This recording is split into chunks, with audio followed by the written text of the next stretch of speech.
Bonjour à tous et ravi de vous retrouver pour cette nouvelle vidéo. Alors aujourd'hui, un sujet de première importance en survie, comment déterminer sur le terrain si l'eau d'un cours d'eau est potable ou non potable.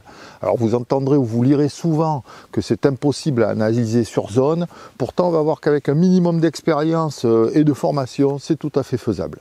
En assimilant ce qu'on va voir dans cette vidéo, vous pourrez classer rapidement n'importe quel cours d'eau sur une échelle biologique avec suffisamment de précision pour en connaître la qualité approximative.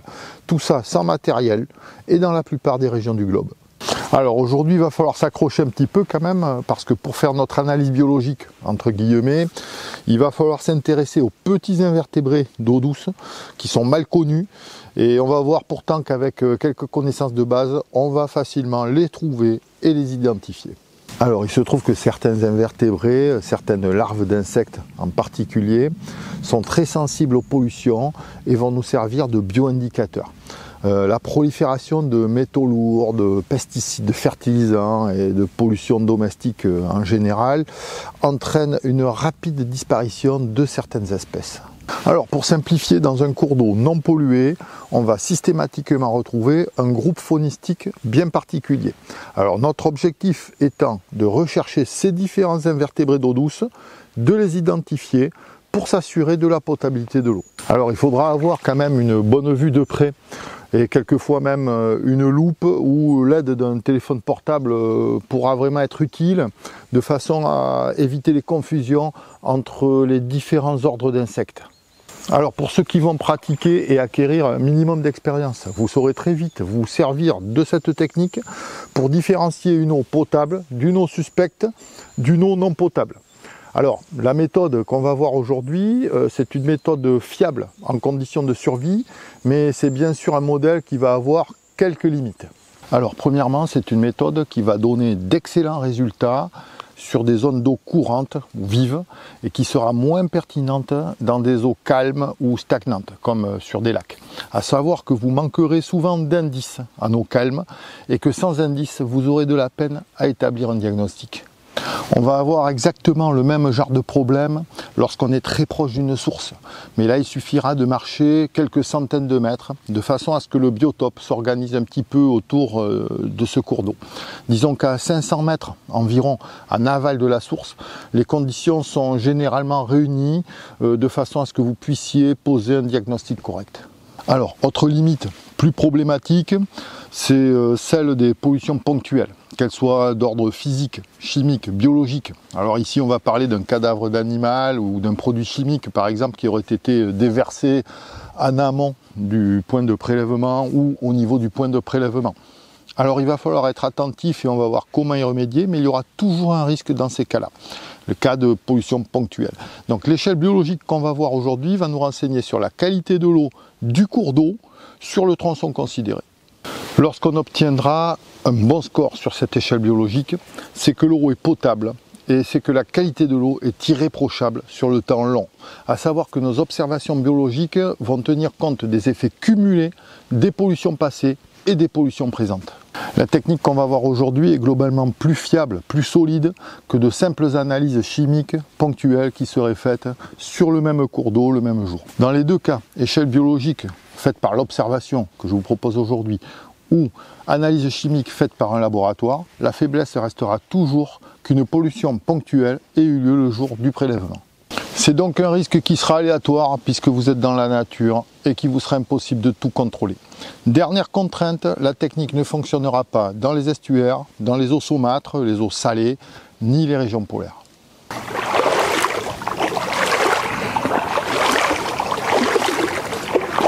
Alors entrons maintenant dans le vif du sujet. On va voir les quelques classes d'invertébrés qui vont nous intéresser.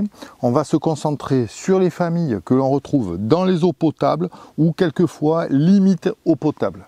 Alors je vais les classer des plus résistantes à la pollution. Ce sera donc celles qu'on va retrouver dans les eaux potables, mais éventuellement dans des eaux potables aussi de mauvaise qualité ou de basse qualité, aux moins résistantes à la pollution.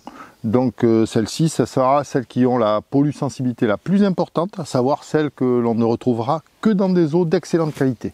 Alors tous les invertébrés d'eau douce que vous allez retrouver éventuellement dans les cours d'eau, dont je ne vais pas parler, sont des invertébrés d'eau douce ou des larves qui sont très résistantes aux pollutions. Donc on les retrouvera de façon indifférenciée dans des cours d'eau pollués ou des cours d'eau non pollués. C'est pour ça qu'ils ne sont pas de bons indicateurs. Donc je ne vous en parlerai pas ou très peu selon ce qu'on va trouver sur place. Le but de l'exercice, c'est de se concentrer vraiment sur les plus sensibles. C'est ceux qui vont nous intéresser et c'est de ceux-là dont on va parler. Alors on va commencer par l'embranchement des mollusques. C'est assez facile parce qu'il n'y en aura qu'un qui va nous intéresser. Il s'agit de la patelle, la pateline des fleuves ou l'ancile qu'on va retrouver partout en Europe. On va en retrouver aussi en Afrique du Nord, en Afrique subsaharienne dans certains pays, aux États-Unis, en Amérique centrale aussi. Alors lorsqu'on est sur le terrain, dans un premier temps, on va se consacrer à la recherche de ces patelles. Pourquoi ? Alors parce que c'est un mollusque qui est très facile à trouver lorsqu'on sait où chercher, comment chercher, bien évidemment. Deuxièmement, c'est une recherche qui va nécessiter aucun matériel. Donc ce sera très facile, rapidement fait généralement, lorsqu'il y en a. Et troisièmement, parce que c'est un mollusque qu'on va retrouver quasi systématiquement dans des eaux potables, sous certaines conditions quand même, on va voir lesquelles un peu plus tard. À noter qu'on aura du mal à en trouver au-dessus de 500-600 mètres d'altitude. Alors vous avez bien compris, hein, on peut trouver des patelles dans des eaux potables ou non potables, mais qui sont proches de la potabilité, donc il faut faire attention. On peut dire que c'est un élément charnière qui va nous orienter rapidement pour la suite de nos investigations, de façon à affiner le diagnostic. Alors pour retrouver les patelles, on va se concentrer sur les cailloux, les morceaux de bois mort qui sont en fond du lit du ruisseau. Généralement, vous pouvez aussi en trouver dans les graviers, dans du sable, mais c'est plus difficile. Il faudra s'assurer qu'elles sont bien vivantes, à savoir que lorsqu'elles sont collées aux morceaux de bois ou aux cailloux, elles le sont généralement. Si vous en trouvez des mortes, elles n'ont pas valeur de diagnostic puisqu'une pollution peut avoir eu lieu, évidemment, et les avoir tuées. Alors, généralement, ça fait 1 mm ou 2 mm au maximum. On va regarder ça de plus près, comme ici.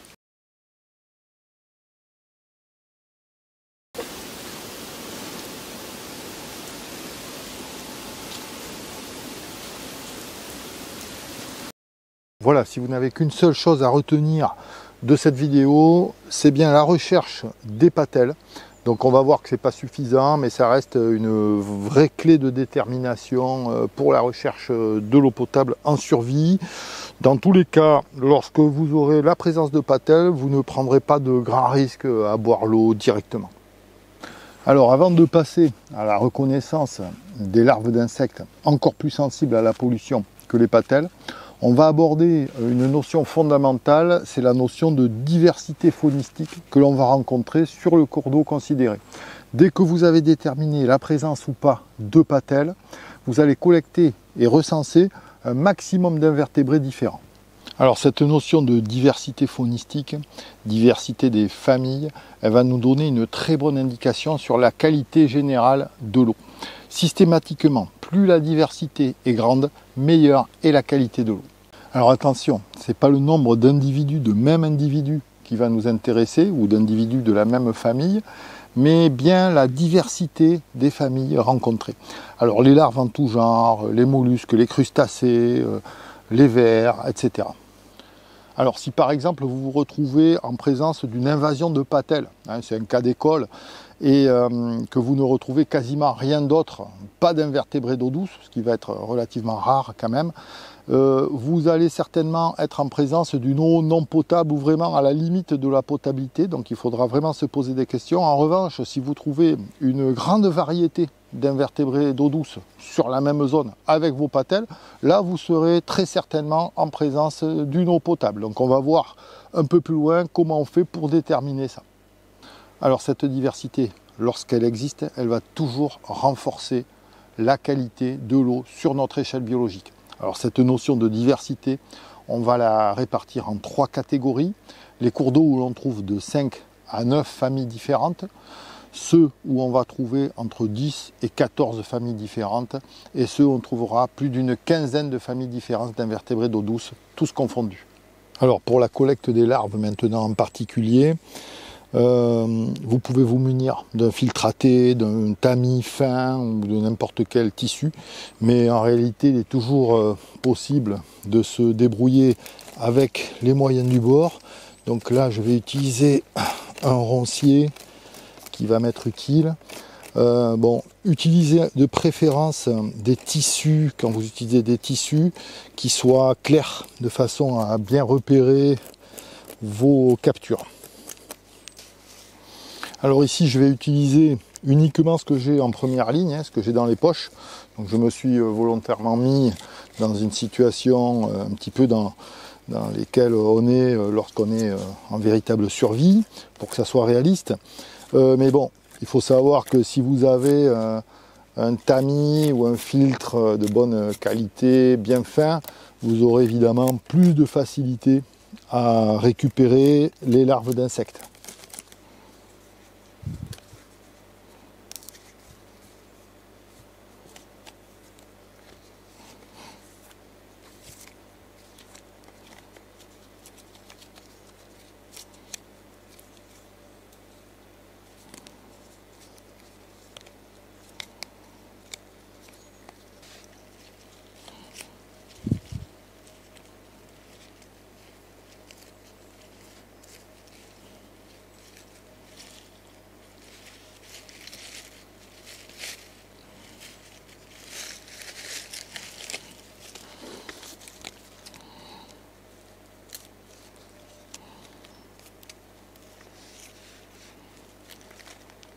Alors à partir de maintenant, on va rechercher un maximum d'individus, d'invertébrés d'eau douce en réalité. Alors il va falloir chercher au niveau de tous les végétaux flottants, au niveau de la mousse, au niveau des morceaux de bois, les morceaux de bois qui flottent, qui sont entre deux eaux, les morceaux de bois qui sont dans les fonds aussi. Alors pour avoir un résultat correct et une bonne image de ce qu'on va trouver sur zone, il va falloir faire une recherche active d'environ une demi-heure.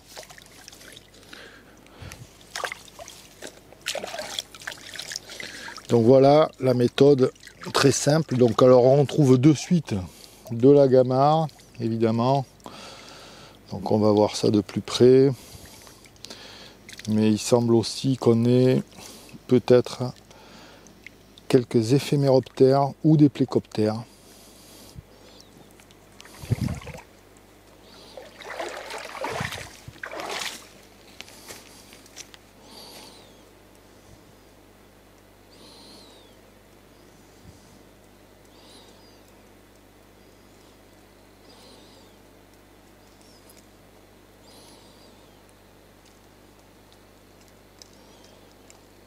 Alors on peut dépasser la demi-heure en termes de recherche, sans problème si on veut, mais il faudra dans tous les cas faire une recherche concentrée. Donc axez vos recherches sur une cinquantaine de mètres linéaires du cours d'eau au maximum. Et pour un meilleur diagnostic du cours d'eau, essayez de trouver sur ces 50 mètres une diversité de la nature du cours d'eau, c'est-à-dire avec des zones avec une petite accélération, des zones comme ici où c'est un petit peu plus calme, vous aurez une meilleure diversité. Alors, on va passer maintenant aux larves d'insectes qui vont être encore plus sensibles aux pollutions diverses et qui vont nous permettre d'affiner notre diagnostic. Comment les reconnaître ? On va voir les larves d'éphémères, les larves de manne, qu'on appelle aussi les éphéméroptères, et qui vivent aussi dans l'eau. Alors l'élément le plus distinctif de ces larves, les éphéméroptères, c'est qu'elles vont avoir dans leur grande majorité 3 cerques. Les cerques étant des sortes d'antennes situées à l'arrière de l'insecte, en partie caudale. En réalité, vous avez 2 cerques et un paracercle. Elles ont aussi des branchies mobiles, latérales, des 2 côtés de l'abdomen, qui sont souvent très visibles. Alors il y a quelques erreurs possibles avec certaines larves de libellules qui ont 2 lamelles caudales mais qui sont différentes et plus larges que des cerques. Ces éphéméroptères, vous les retrouverez dans le monde entier, sur tous les continents, hormis les zones polaires, l'Islande et certaines îles du Pacifique. On en retrouve aussi en eau calme, quelquefois dans les lacs. Alors ces larves, lorsqu'elles sont bien développées, elles font 1 cm pour le corps environ et quasiment 1 cm pour les cerques. Donc avec une bonne vue, on les reconnaît bien, il n'y a pas de problème, on ne peut pas les rater lorsqu'on sait ce que l'on cherche. Vous en trouverez à toutes les saisons et de toute taille, selon leur développement bien sûr. Il faut savoir qu'elles vivent souvent 2 ans dans l'eau avant de se transformer en insecte volant. Ce qui fait qu'on va en retrouver en permanence, été comme hiver, dans le tronçon considéré. Alors pour la recherche des éphéméroptères, on se concentre habituellement sur le bord des ruisseaux, au niveau de la rive, au niveau des bois immergés, des mousses, des feuilles immergées, des plantes, etc. C'est là où vous retrouverez un maximum d'éphémères, mais aussi toutes les larves en règle générale. Dans nos régions, il y a des centaines d'espèces d'éphémères, d'éphéméroptères, mais globalement, ils se ressemblent tous, ils ont à peu près la même physionomie, ils sont donc assez faciles à reconnaître. Ils vont nous donner une nouvelle indication sur l'état de pollution de la zone. Ces éphéméroptères ont la plupart du temps des capacités de résistance physico-chimique moins importantes que les patelles. Ils sont donc plus sensibles aux pollutions en général et le fait de les trouver va nous conforter dans nos recherches. Alors lorsqu'on trouve des éphéméroptères, on sait déjà qu'on est normalement sur une eau potable dont la qualité tend à augmenter, mais certaines familles d'éphéméroptères ayant la même sensibilité à la pollution que les patelles, on les classera par prudence dans la même catégorie. Une fois qu'on aura déterminé que l'eau est potable, on va pouvoir apprécier son niveau de qualité. La qualité de l'eau, on va la classer en 3 catégories. A, eau de très bonne qualité. B, eau de bonne qualité. C, eau de qualité moyenne, mais toujours potable. À savoir que vous n'aurez pas de problème en buvant ces eaux-là, dans tous les cas, sur du court terme, dans les limites que j'ai données en début de vidéo. Vous aurez en fin de vidéo un tableau récapitulatif qui vous permettra de classer votre eau potable dans les 3 catégories selon ce que vous trouverez sur zone. Alors on peut déjà constater que les patelles et les éphéméroptères ne se trouvent que dans des eaux proches de la potabilité ou dans des eaux potables et que si vous ne trouvez rien d'autre de plus sensible à la pollution, on sait aussi grâce au tableau qu'on est en présence d'une eau qui sera le plus souvent classée en B ou en C. Troisième invertébré qu'on va voir maintenant, lorsque la qualité de l'eau s'améliore encore, ce sont les larves de frigane, qui s'appellent en réalité des trichoptères à fourreau, ce sont les porte-bois, leur nom commun. Alors on les retrouve exactement comme les éphéméroptères à travers la planète entière, ou quasiment, jusqu'à 2800 mètres d'altitude cette fois-ci, et il y en a aussi des milliers d'espèces, mais avec de grands traits communs. Alors, ce sont des larves qui vivent en permanence dans leurs fourreaux, qui sont confectionnés à l'aide de bois, de sable, de petits cailloux, de coquillages, etc. Alors, vous avez la tête de ces larves qui dépasse du fourreau et on les retrouve dans les fonds ou même dans les végétaux, dans les algues, dans les mousses. Alors, ils font souvent entre 1 cm et 2 cm, donc assez facile à reconnaître. Et à l'âge adulte, ce sont des insectes volants, velus, qui ressemblent un petit peu à des papillons de nuit. Alors lorsqu'on trouve ce genre de larves, on est vraiment sur un saut qualitatif de la qualité générale de l'eau. Il y a peu de chances maintenant, lorsqu'on en trouve, qu'on se retrouve avec une eau non potable.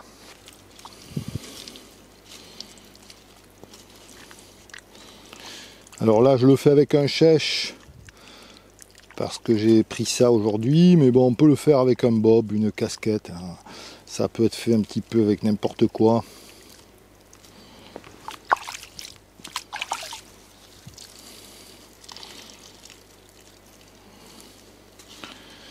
Donc là, il y a des gamarres, des larves aussi, mais qui n'ont pas d'intérêt.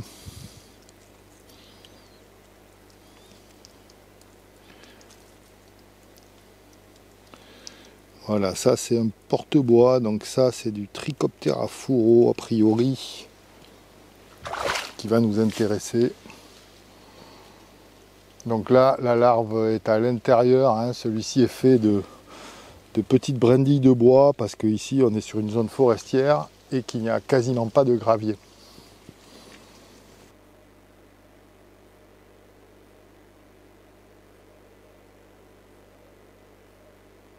Dernière larve que l'on va voir aujourd'hui, les plus sensibles aux pollutions, on les retrouve de moins en moins forcément. Ce sont les perles, les plécoptères, qui sont à l'âge adulte de petits insectes volants allongés. Alors on les retrouve encore une fois à travers la planète entière et ces larves font en général 1 à 2 cm lorsqu'elles sont bien développées. Alors aujourd'hui, ces plécoptères, on les retrouve essentiellement dans les cours supérieurs des cours d'eau, les zones à truites fréquemment, Alors on les reconnaîtra en se focalisant sur les cerques qui cette fois-ci sont au nombre de 2, contrairement aux éphéméroptères qui en ont 3, on l'a vu. Et on notera qu'il n'y a jamais de branchies mouvantes au niveau de l'abdomen. Alors les plécoptères de plus ont systématiquement 2 griffes à chaque patte. Normalement on peut les différencier à l'œil nu, mais pour les doubles griffes c'est difficile. Il faudra utiliser une loupe ou le téléphone portable.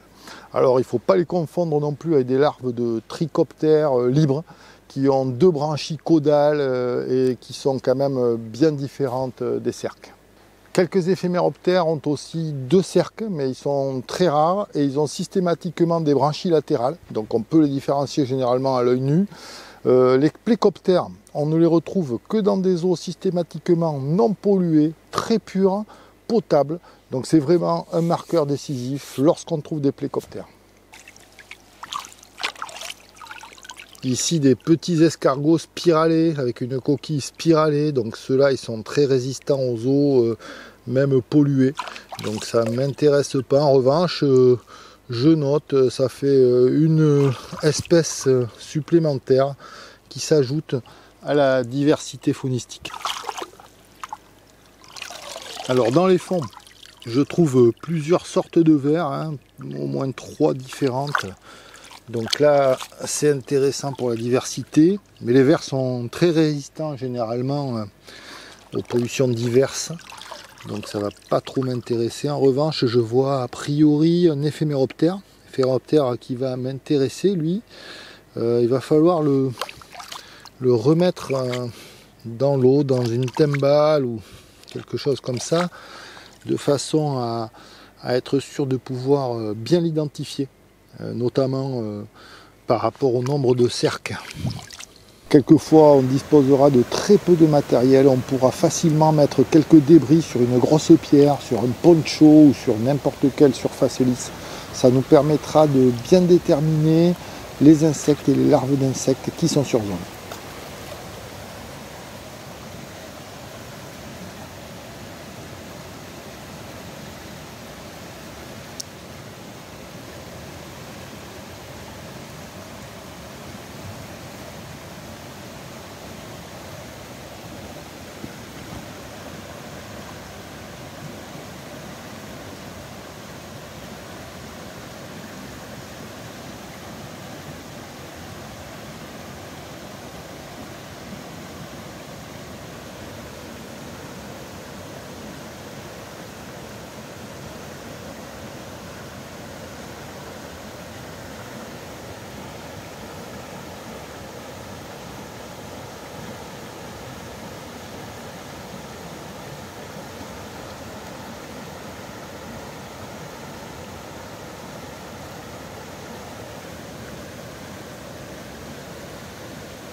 Voilà, une fois que vous avez fait cette petite recherche qui prend peu de temps et peu d'énergie, si vous ne trouvez pas de patelles dans un premier temps et pas d'insectes dont j'ai parlé ou pas de larves d'insectes dont j'ai parlé, ce n'est pas bon signe, surtout si vous êtes en présence en même temps de nombreux vers ou de nombreuses sangsues qui sont résistants, voire très résistants aux pollutions.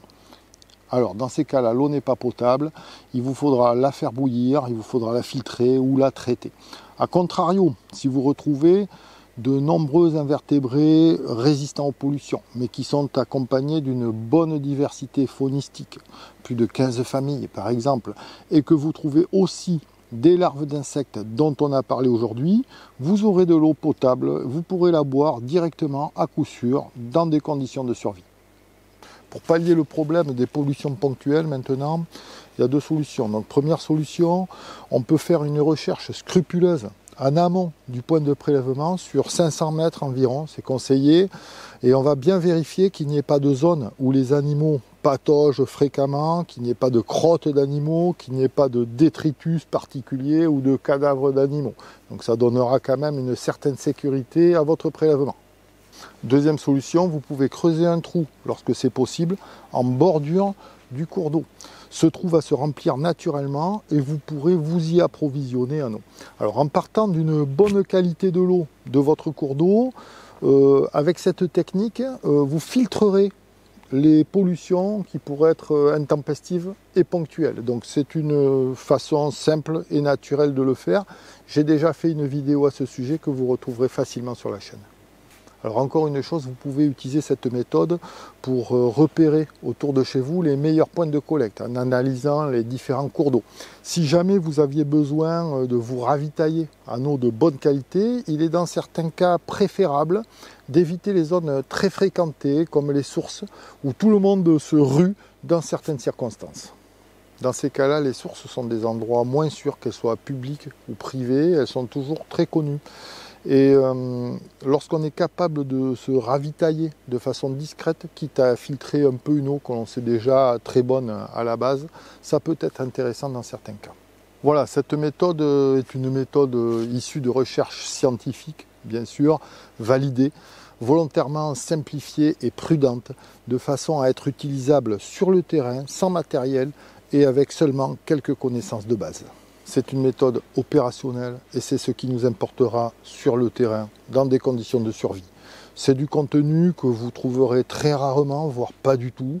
Faites-en bon usage et je vous dis à bientôt pour une prochaine vidéo.